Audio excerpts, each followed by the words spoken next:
우리라는 말을 많이 쓰게 되는데요. 너와 내가 하나 되어 우리. 그 의미가 이제 다시 한번 생각하게 되다 보니까 우리라는 말이 참 예쁘다라는 생각이 들더라고요. 소리 자체도 예쁜 것 같아요. 우리. 영어로는 we잖아요. we보다 미국 분들한테 죄송하지만 우리라고 하는 것이 소리도 예쁜 것 같다는 생각도 듭니다. 저로 귀한 찬양 감사드리고요. 앞으로도 여러분들 중에 이렇게 댄스로 같이 함께 하나님께 찬양 드리실 수 있는 은사가 있는 분들은 언제든지 신청하셔가지고요, 워십팀으로 몸으로 또 하나님께 찬양 드리는 일에 동참하시기를 권면을 드립니다.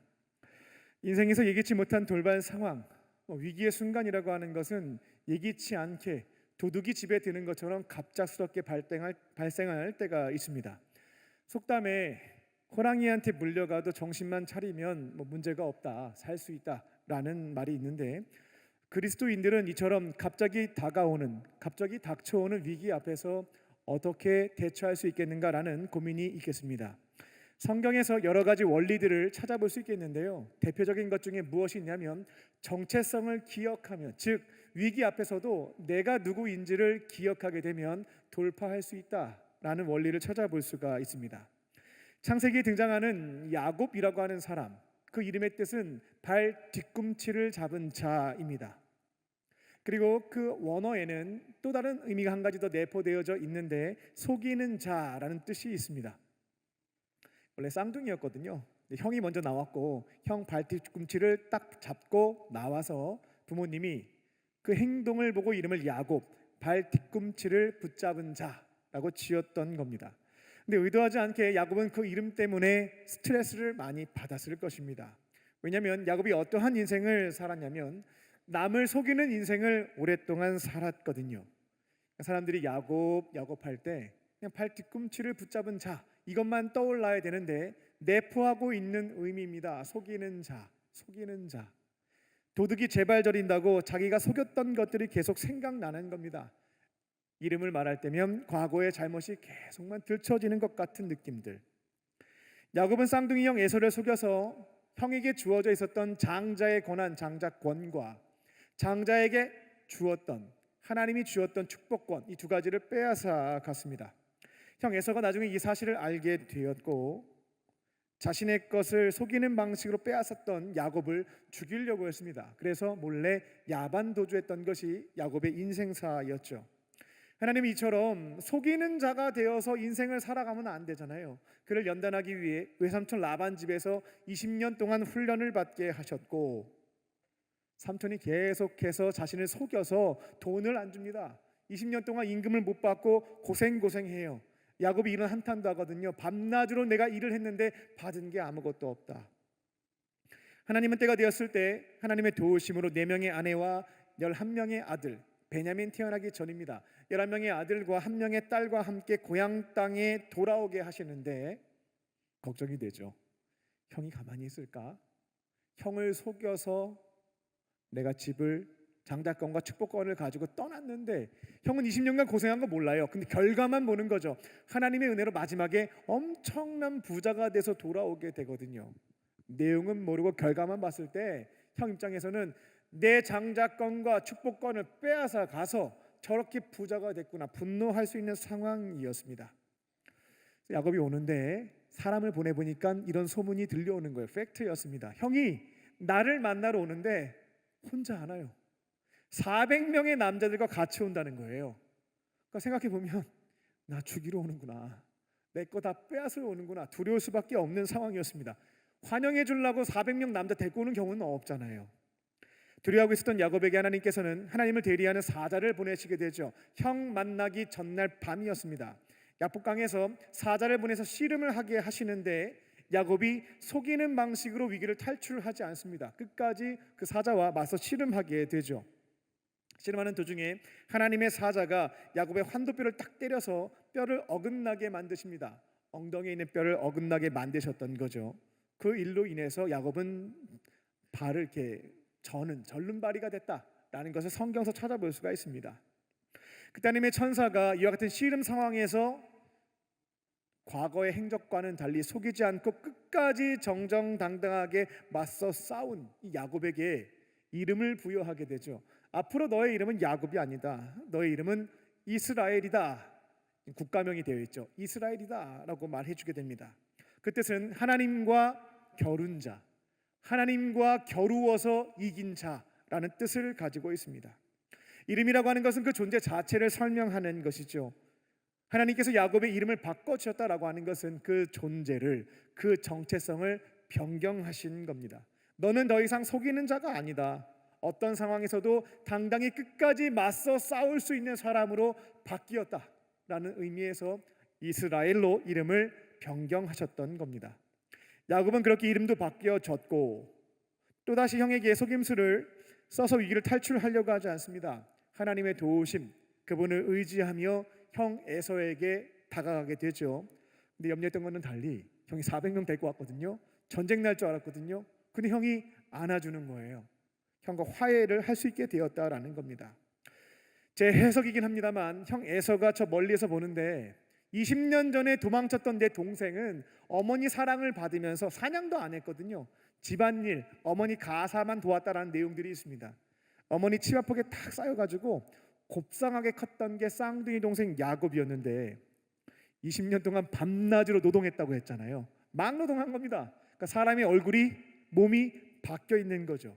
20년 지났으니까 고생의 흔적이 다 묻어 있는 겁니다. 마음이 조금 짠한 거죠. 고생 많이 했구나라는 생각이 들고요. 그리고 저 멀리서 야곱이 걸어오는데 쩔뚝대면서 오는 거예요. 그러니까 형 입장에서는 슬픈 거죠. 국률한 마음이 들었던 겁니다. 하나님께서 행하셨던 것이 나 싫어했는데 왜 나 이렇게 절름발이로 만든 거야? 원망하는 마음이 있었겠죠. 하지만 형과 극적인 화해를 하게 되었을 때 하나님께서 다 계획이 있으셨구나라는 것도 깨달을 수가 있었겠습니다. 오늘 말씀의 제목은 정체성을 기억하라입니다. 오늘 선포되는 말씀을 통해서 나의 정체성, 내가 누구인지를 오늘 말씀을 통해서 정립하시고요. 세상 속에 나아가서 어떤 위기 상황 속에서도 어떠한 어려운 형편 속에서도 나의 정체성을 기억하고 승리하며 살아가는 저와 여러분 되시기를 주님의 이름으로 축원합니다. 첫 번째로 우리는 흔들림 없는 사명자입니다. 흔들리지 않는 사명자입니다. 예수님은 유대교회 3대 절기 중 하나인 초막절에 예루살렘 성전에서 사람들에게 말씀을 가르쳐 주셨죠. 그곳에는 예수님을 반대했던 세력, 산헤드린 공회에서 보낸 군인들이 있었습니다. 예수님 그곳에서 사람들에게 생전 처음 듣는 설교를 하시게 되죠. 생수가 가득히 차 있는 강이 있는데, 생수의 강이 있는데 나에게 오는 자에게는 생수의 강을 다 주겠다라고 말씀하셨습니다. 여기서 생수의 강이라고 하는 것은 영원히 마르지 않는 이 목마름을 계속 해결해 줄 수 있는 생수가 넘쳐나는 그 강은 무엇을 의미했냐면 성령을 뜻했습니다. 영적인 갈망이 있는 자들은 내게 오면 그 갈망을 영원토록 해결해 줄 수 있는 성령을 주겠다라고 선포하셨던 겁니다. 성령은 하나님만이 주실 수가 있어요. 그 당시 사람들 입장에서는 이 나사렛 예수가 도가 지나친다. 성령은 하나님이 주실 수 있는 건데 어떻게 당신이 성령을 하나님처럼 줄 수 있냐라는 의구심이 생기는 상황이었죠. 이거 적발하게 되면 신성모독이에요. 자신을 신격화했으니까요. 또 하나님을 모독한 행위니까요. 근데 그곳에 있었던 군인들은 지난주 말씀에서 예수님을 붙잡지 않았습니다. 그리고 돌아와서 산헤드린 공회에서 나사렛 예수가 어떠한 설교를 했는지를 다 얘기했어요. 그럼 공회 원들은 왜 안 잡아왔냐, 신성모독했다라고 난리를 쳤지만 군인들이 이렇게 답변했습니다. 지금까지 가짜 메시아들을 지켜봐 왔지만 이런 식의 설교를 하신 분은 없다고, 우리가 쭉 지켜봤는데 메시아인 것 같다는 반응을 보였던 겁니다. 그때 이제 공회 회원들이 이제 화내면서 너희들도 미혹됐냐, 예수와 그 추종 세력들은 저주받은 사람들이다, 따라가면 안 된다라고 하죠. 그때 70명의 대표 중에 한 명이었던 산헤드린 공회 회원이었던 니고데모가 당신들 나사렛 예수 직접 만나봤어요? 그분이 하는 설교 직접 들어봤어요? 그분이 하는 일 직접 지켜봤어요? 뭐 따지죠. 본 적도 없으면서 들은 얘기를 가지고 심판하는 것은 율법으로도 금지하고 있는 내용이다. 그게 저주하면 안 된다라고 따졌다가 거기 있는 분들이 너도 같은 도당이냐, 같은 무리냐라고 하는 공격과 의심을 받게 됩니다. 그리고 각자 집으로 돌아간 것이 지난주 말씀이었습니다. 이때 니고데모가 어딜 갔을까요? 다 집으로 갔다고 하는데 니고데모는 어디를 갔을까요? 성경에는 없지만 니고데모는 예수님께 찾아갔을 겁니다. 지금 산헤드린 공회에서 초막절에 활동하고 계시는 성전 앞에서 말씀 전하시는 예수님을 주목해서 보고 있고, 오늘 보니까 저주하고 있고 그 적개심이 극에 달하고 있습니다. 예수 선생님 조심하셔야 되겠어요. 몸을 좀 숨기셔야 되겠고 성전에서 가르치시는 것은 잠시 멈추셔야 되겠습니다. 신성 모독죄로 몰리게 되면 감옥으로 갇혀서 끝나는 게 아니라 죽을 수도 있어요. 몸을 조심하시고 살아야 되겠습니다. 존경하는 선생님이라면 위기에 처할 수 있으니까 응당 가서 말했겠죠. 그리고 이어지는 것이 오늘 봉독했던 8장 1절입니다. 사실 요한복음 1장부터 강해 설교를 시작하기 전까지 요한복음 8장 1절은 수차례 제가 설교했지만 주목하지 않았던 성경 구절이었습니다. 8장 1절부터 11절까지는 가늠한 여인이 현장에서 잡혀서 예수님께 끌려온 내용을, 그 사건을 기록하고 있죠. 그 중에 도입에 해당되는 1절 말씀, 그냥 지나쳤던 구절이었습니다. 근데 7장의 연장성상에서 1절을 보니까 눈에 확 들어오는 거예요. 지금 산헤드린 공회에서 무엇을 하고 있냐면 예수님을 붙잡으려고 합니다. 단순히 매질하는 게 아니고요, 죽이려고 했습니다. 이 내용을 산헤드린 공회 회원 중 한 사람인 니고데모가 직접 찾아와서 전달해서 알게 된 상황이었던 거죠. 직접 들었다면 갈등이 되는 거죠. 초막절에 전 세계에 흩어졌던 유대인들이 다 돌아왔을 때 이때 복음도 전하고 하나님의 말씀 엇나가고 있는 것들도 가르치고 해야 되겠는데, 산헤드린 공회 적개심이 극에 달아서 나를 붙잡아 간다고 한다, 죽이려고 한다. 그 공회 회원의 한 명인 니고데모가 직접 찾아와서 나한테 말까지 했다. 어떻게 해야지? 나는 계속해서 성전에 가서 말씀을 전해야 될 것인가, 아니면 잠시 피하는 것이 지혜일 것인가, 갈등 상황에 직면했다라는 겁니다. 여러분은 이처럼 어떤 선택을 해야 될지 갈피를 못 잡을 때 어떠한 선택을 하십니까? 8장 1절을 보게 되면 예수님은 가십니다. 어디 가냐면 감난산을 가셨다라고 하는 내용이 있죠. 이런 오해는 안 하셨으면 좋겠습니다. 예수님도 문제 생기니까 기도하러 가시네. 문제 생기니까 급하니까 하나님 찾으시네. 이렇게 오해하시면 안 되겠습니다. 누가복음 22장 39절을 보게 되면 예수님은 감람산에 갈 때 어떻게 갔는지가 구체적으로 명시되어져 있는데, 어떤 표현이 있냐면 습관대로라고 되어 있어요. 습관대로 감람산에 가셨다. 그러니까 문제가 생겨서 그 문제를 풀고 도움을 요청하고자 감람산에 가셨던 것은 아니고요, 예수님에게는 북쪽 지역이 주거지였지만 남쪽 지역에 활동하실 때에도 거기에서 기도하시는 처소가 따로 마련되어져 있었고, 습관대로, 즉 규칙적으로 그곳에 가서 기도하시는 경건 생활, 거룩한 습관이, 루틴이 있었다라는 겁니다. 가셔서 어떻게 기도하셨을까요?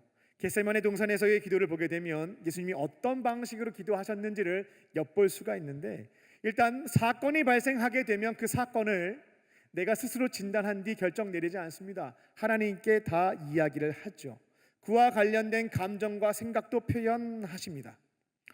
지금 초막절을 맞이해서 성전에 가서 아버지 하나님이 뜻하신 대로 일하신 대로 내가 복음도 선포하고 율법도 가르쳐 왔는데 산헤드린 공회의 저항이 만만치가 않다고, 이대로 가면 붙잡혀서 죽게 될 건데 내일부터 조심하는 게 좋겠다라고 얘기하는데 그만하는 게 낫지 않겠습니까? 라는 생각과 감정을 표현하셨을 것이다 라는 겁니다.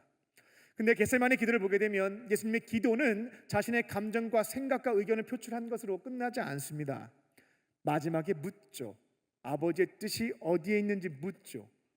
기도의 끝에서는 무엇을 하냐면 하나님의 뜻이 무엇인지를 묻고 그 뜻이 내 생각과 다르다고 할 때에 내 원대로 안 하고 아버지의 뜻대로 순종하겠다, 그렇게 기도를 마치시고 실제로 행동했던 것이 예수님의 기도의 내용과 그 이후의 모습이었다라는 겁니다. 8장 1절에서 예수님은 갈등 상황에서 감람산에서 기도했고 피하고자 하는 마음을 피력하셨을 것이고, 하나님은 어떻게 응답하셨을까? 그게 바로 2절에 나와 있는 겁니다. 예수님은 아침 일찍 성전에 가셨습니다. 이어지는 구절은 그곳에서 목숨 걸고 말씀을 가르치셨습니다. 이제는 붙잡힐 수 있는 상황이고 엄청난 순환과 고통, 치욕을 당할 수 있는 상황이었습니다. 그런데 하나님은 적대 세력이 근접거리에 있는 성전 앞에서 거기에서 계속해서 말씀을 가르치라고 말씀하셨고, 나의 원대로 말고 아버지의 뜻대로 그곳에 가서, 사명이죠, 남들이 할 수 없는 나만이 할 수 있는 일입니다, 하나님의 말씀을 가르치셨습니다. 이곳에 있는 우리들은 그리스도인입니다. 예수님을 나의 구원자, 내 삶의 죄인으로 믿고 따르는 그리스도인입니다. 하나님은 우리를 가정, 교회, 일터, 캠퍼스로 파송하셨죠. 하나님이 그 아들을 이 땅에 보내셨던 것처럼 우리도 파송지가 다 있다라는 겁니다. 우리 또한 예수님처럼 그곳에서 해야 될 사명이 무엇이 있냐면 복음을 전하는 거죠. 캠퍼스에서 복음 전하는 사람이 어디 있겠습니까? 직장에서도 없죠. 그곳에서 그리스도인들만이 복음을 선포할 수 있습니다. 복음도 선포하고 하나님의 말씀이 무엇인지를 세상 선생님들이 유튜브에서 잘 사는 법에 대해서 가르쳐 주시지만, 우리 창조주 하나님이 우리에게 바르게 사는 것이 무엇인지를 이야기하는 사람들, 삶으로도 증명해 보이고 입술로도 전파하는 것이 그리스도인들의 사명이다라는 겁니다. 근데 예수님이 복음을 선포하고 하나님의 말씀을 가르쳤을 때 적대 세력 앞에서 어려움에 봉착하셨던 것처럼 우리들도 예수님을 믿지 않는 가정에서, 즉 가족들 앞에서, 또 직장 상사와 동료와 후배들 앞에서, 대학교의 교수님과 선배님과 동기와 후배들 앞에서 어려움을 겪을 수 있습니다. 복음을 전하고 하나님의 말씀을 가르친다라고 하는 것이 쉽지 않은 거죠. 삶으로 보여주는 것도 너무나 어렵고, 기회가 있을 때에도 자신 있게 당당하게 선포하는 것도 주눅들어요. 너무나 어렵다는 것입니다. 그러면 뭐 예수님이 이거 다 하셨고 우리는 왜 동일한 상황에서 아무것도 못하고, 이런 차이가 발생할까? 8장 1절에 영적인 원리를 찾아볼 수가 있겠습니다. 예수님은 세상 속에서 무엇이 있었냐면 하나님께 기도하는 감람산, 기도 처소가 있었고요, 문제가 있을 때만 그곳에 가셨던 것이 아닙니다. 규칙적으로 습관대로 감람산에 오르셔서 기도했습니다. 이것이 바로 세상 속에서 복음을 전파하고 하나님의 말씀을 가르칠 수 있는 사람과 그렇지 못한 사람의 원인에 해당된다는 겁니다.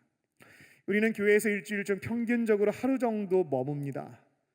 근데 교회에서 머무는 시간의 6배를 세상 속에서 살아갑니다. 가정과 일터와 캠퍼스에서 교회에서 머무는 시간의 6배를 보내게 됩니다.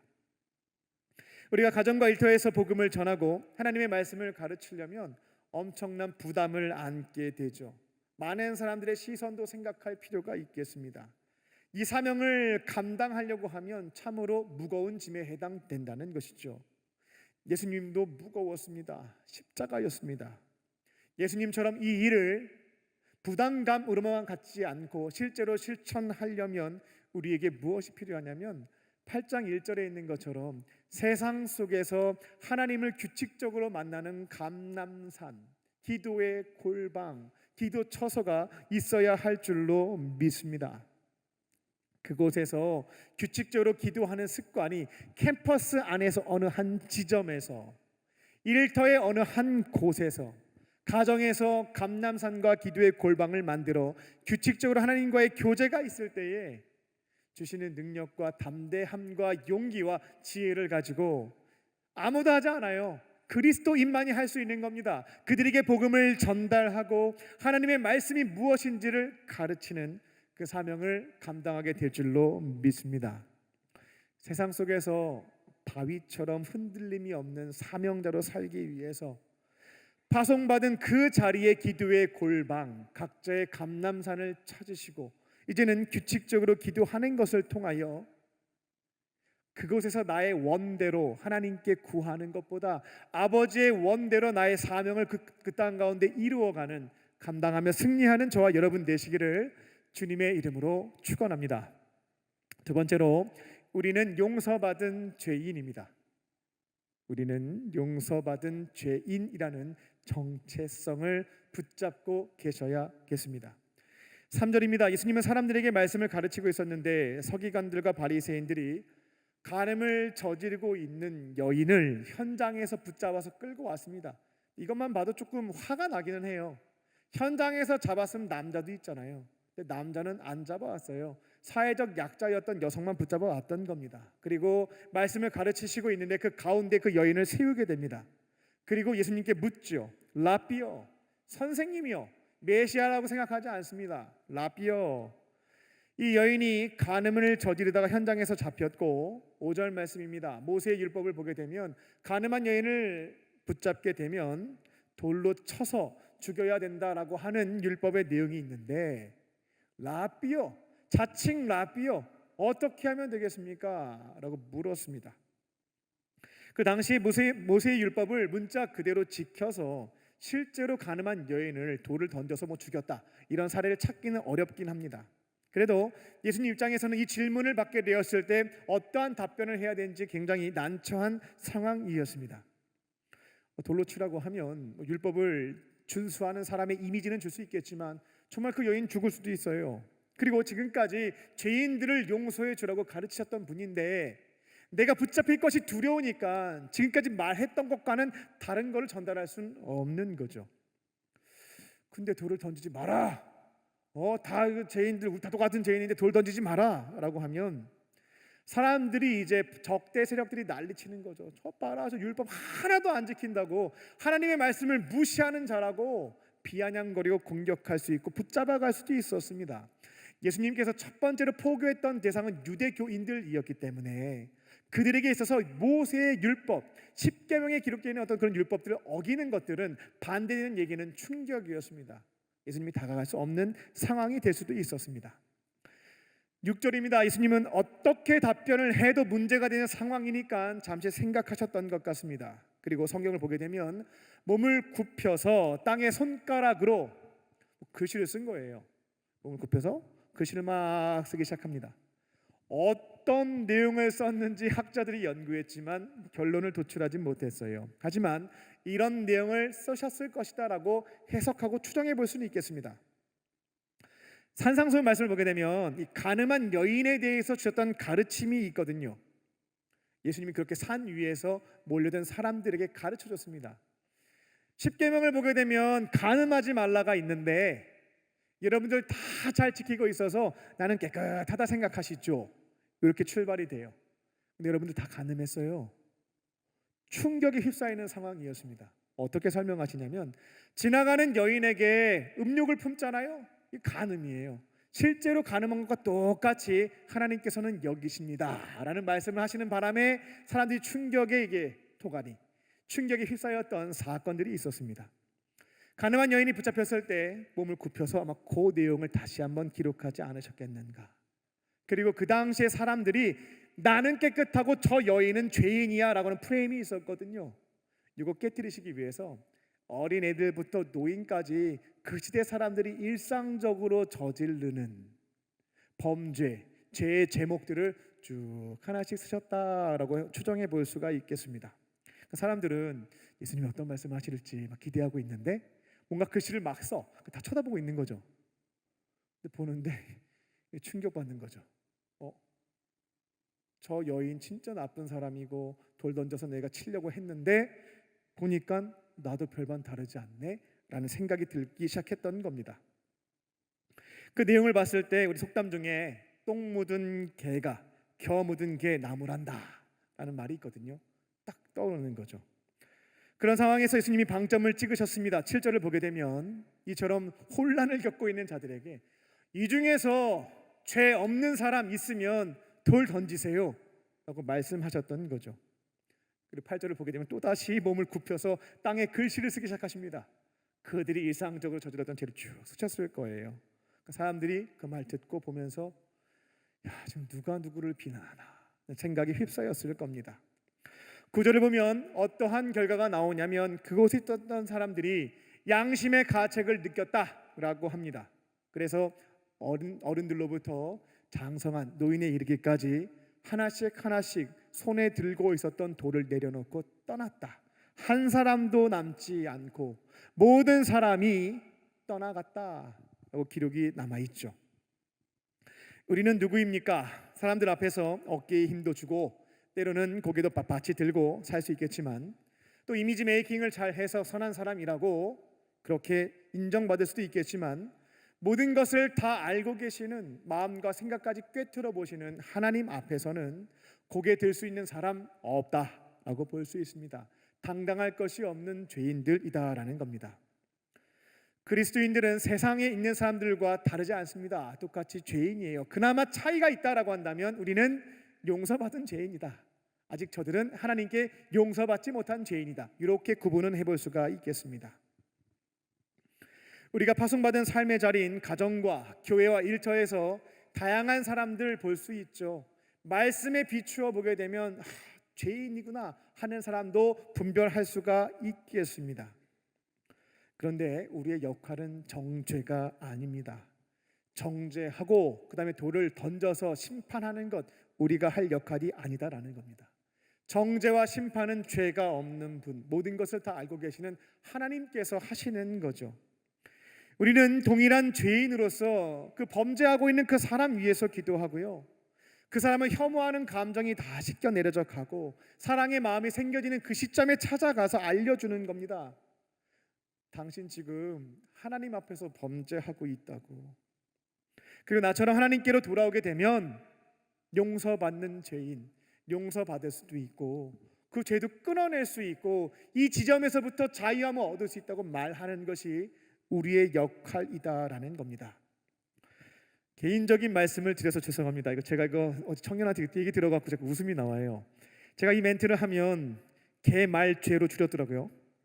개인적인 말씀을 드려서 죄송합니다를 개말죄라고 한대요. 그래서 개말죄가 시작되면 기대가 된다라고 하는 얘기를 들어서 제가 이 말을 쓰면 자꾸 웃음이 나요. 개말죄 타임입니다. 그래서 제가 목회를 할 때에 정기적으로 영창에 갔습니다. 영창은 감옥이에요. 감옥에 갇혀있는 형제들이었죠. 형제들과 간식을 나누었고요, 그들이 이제 예배 드릴 수가 없으니까 이제 들어가서 예배를 드렸습니다. 영창에 들어갈 때마다 굳게 다짐했던 것이 있습니다. 나는 거룩하고 저 친구들은 죄인이다.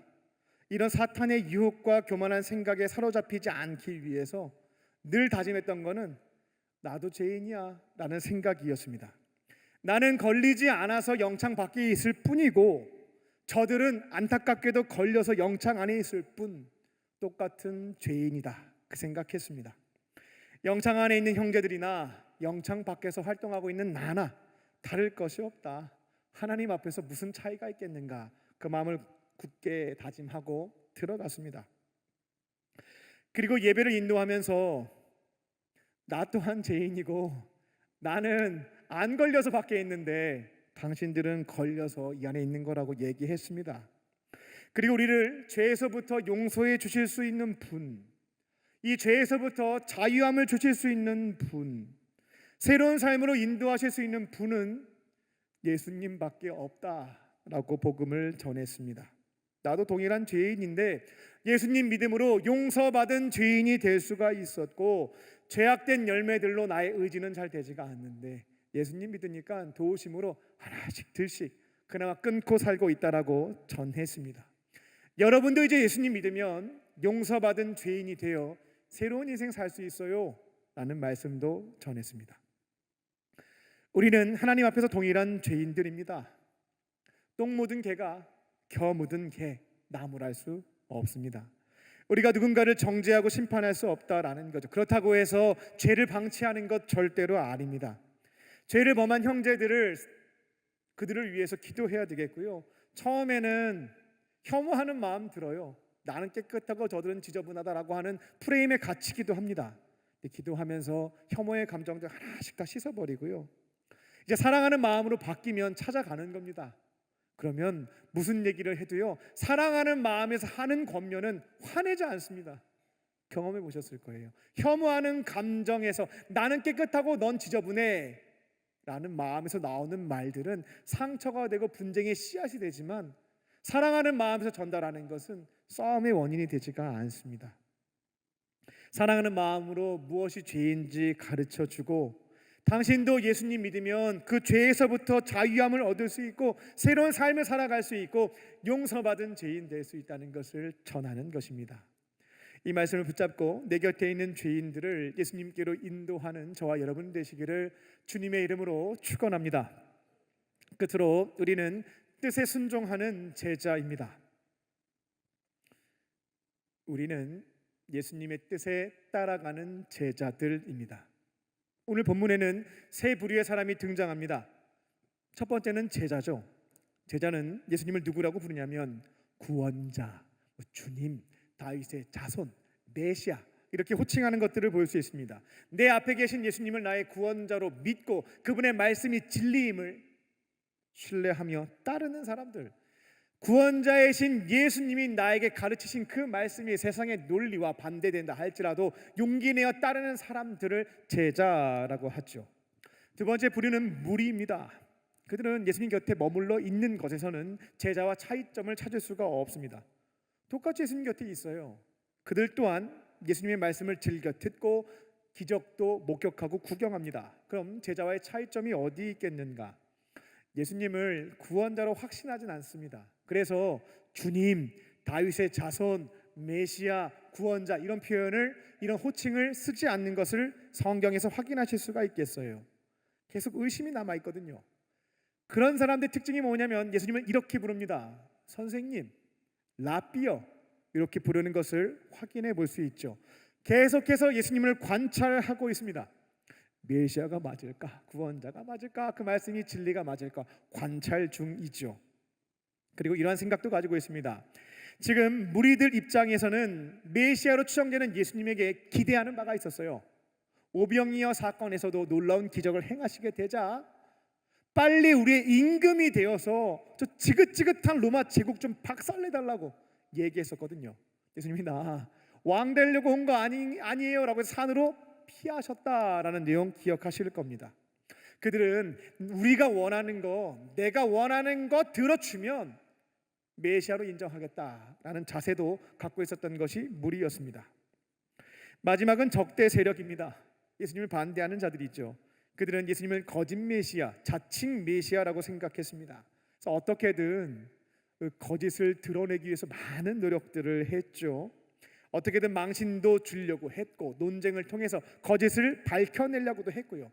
붙잡아가려고도 했습니다. 이렇게 예수님의 활동을 방해했던 세력이 적대자들이었습니다.